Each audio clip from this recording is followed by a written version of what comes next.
Aye, and a little bit on focus. I, on one occasion, was the airborne controller in a battle, and being an airborne controller, I was upstairs in a helicopter gunship, and from my vantage point, I could see the ground, or should have been able to see the ground, and direct your troops onto the target. However, in this particular time, I couldn't see anything because the bush was so thick, not friend or foe.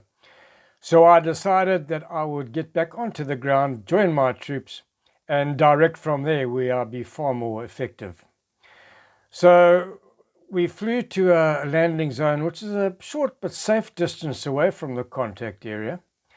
And the pilot, John Blythewood, was going to stay there to conserve fuel.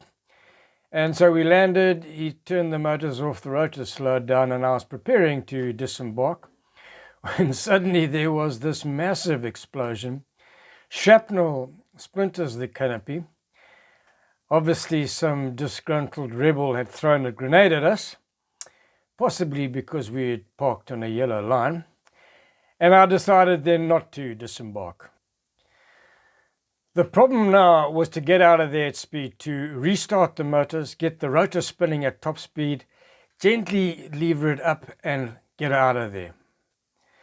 Now this takes a long time. It might have only been a couple of minutes, but when you're waiting for that second rocket to come and hit you, it is taking a long time. It feels like hours.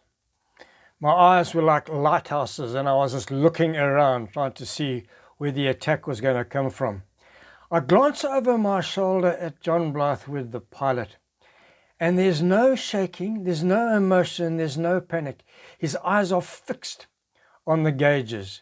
He is just watching those rev counters and nothing is distracting him whatsoever. Slowly the rev counter moves up to the top position. We've got enough power. He eases the collective. We get airborne slowly and then off we go. I'm still wondering why we'd never got that second attack, because we were such a vulnerable and easy target, but I can assure you I'm not complaining. However, let's take the lesson here.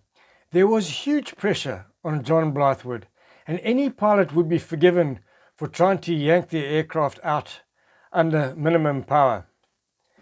But John, regardless, was going to do the job correctly and eliminate any takeoff errors.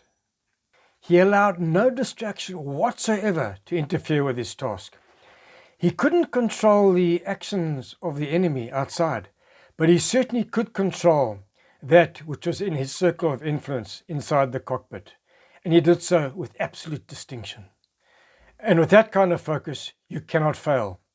And that's what leaders do. That's absolute professionalism.